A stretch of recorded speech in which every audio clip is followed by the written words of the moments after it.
Listen to each other. How can we come together to solve the problems of Minnesota?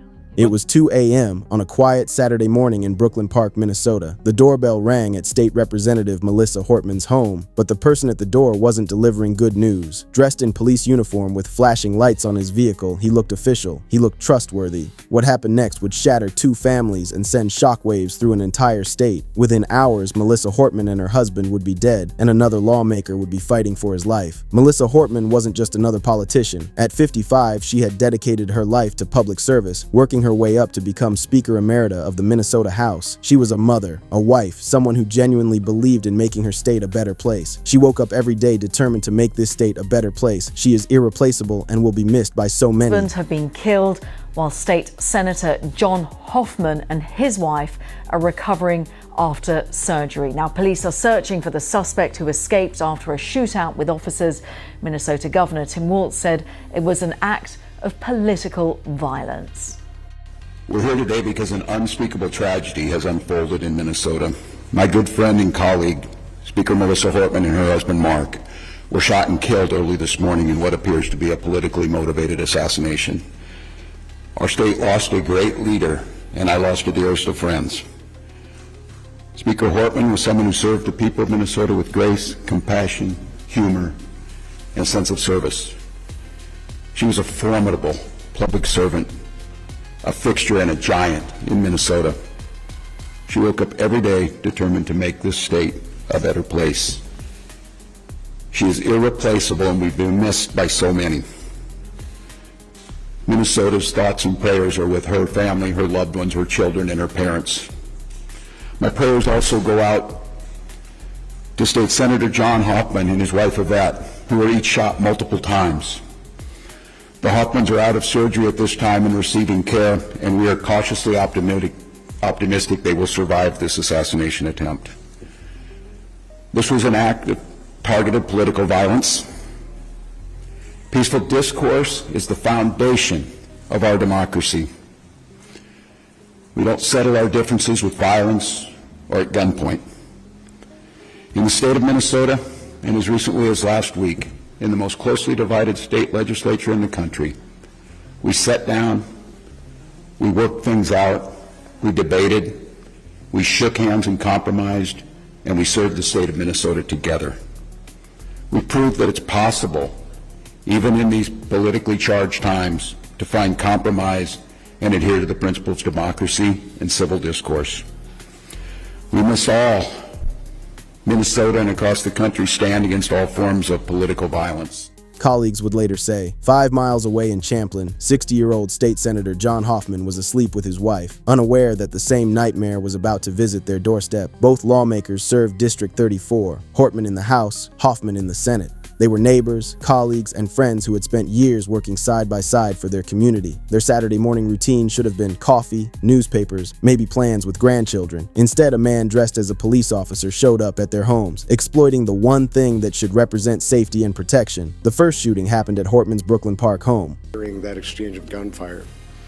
The circumstances that unfolded in Brooklyn Park this morning is that we assisted the Champlin Police Department on a shooting. That shooting was made aware by one of our sergeants that it was at Senator Hoffman's home.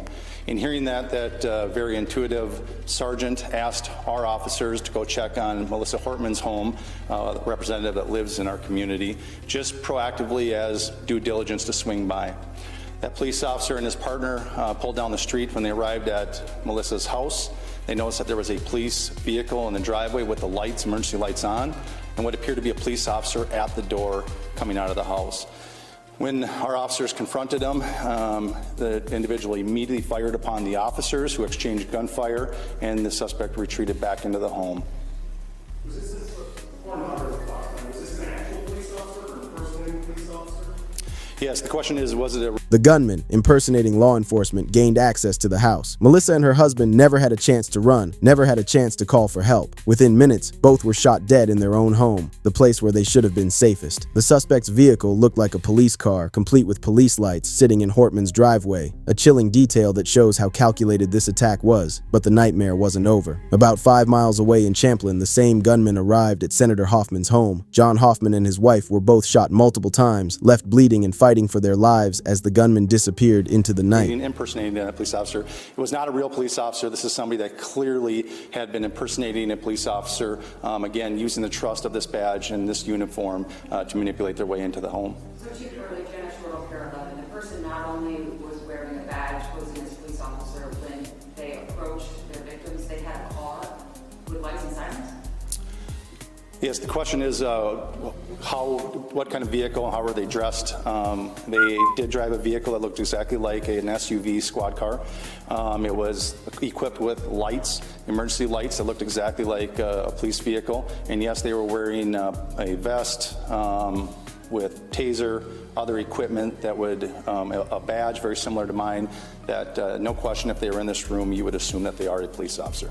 Governor Tim Walz called this a politically motivated assassination, words that should never have to be spoken about American elected officials. While Senator Hoffman and his wife underwent emergency surgery, an entire state held its breath. Police officers were immediately stationed outside every lawmaker's home, a sobering reminder that public service in America has become dangerous.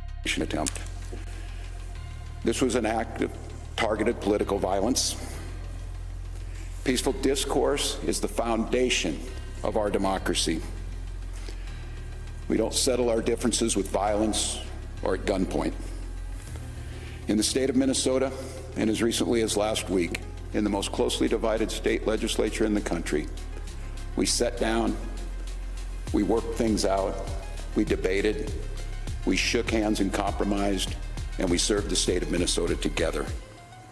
We proved that it's possible, even in these politically charged times, to find compromise and adhere to the principles of democracy and civil discourse. Governor Walz activated the State Emergency Operations Center as the manhunt continued. The suspect remains at large, described as a white man with brown hair, wearing black body armor over a blue shirt and blue pants, still potentially impersonating law enforcement. This wasn't random violence. This was a targeted attack on democracy itself, on two people whose only crime was choosing to serve their community. Melissa Hortman will never see another sunrise, never hug her children again, never cast another vote for the people who trusted her. Senator Hoffman fights for his life, along with his wife, because someone decided their political service made them targets. As Senator Amy Klobuchar said, this is a stunning act of violence against people devoted to their families and public service. The manhunt continues. If you're in Minnesota, stay vigilant. If you see anything suspicious, call 911 immediately. This suspect is armed, dangerous, and has already proven capable of the unthinkable. But beyond staying safe, we must ask ourselves, how did we get here? When did serving your community become a death sentence? Share this story, not for views or likes, but because Melissa Hortman's life mattered, because John Hoffman's fight matters, because democracy itself is under attack when we allow violence to silence those who serve. Follow this channel for updates as this story develops. Subscribe if you believe that truth matters, that justice matters, and that we cannot let violence win. The suspect is still out there, the investigation continues, and we'll be here to tell you what happens next.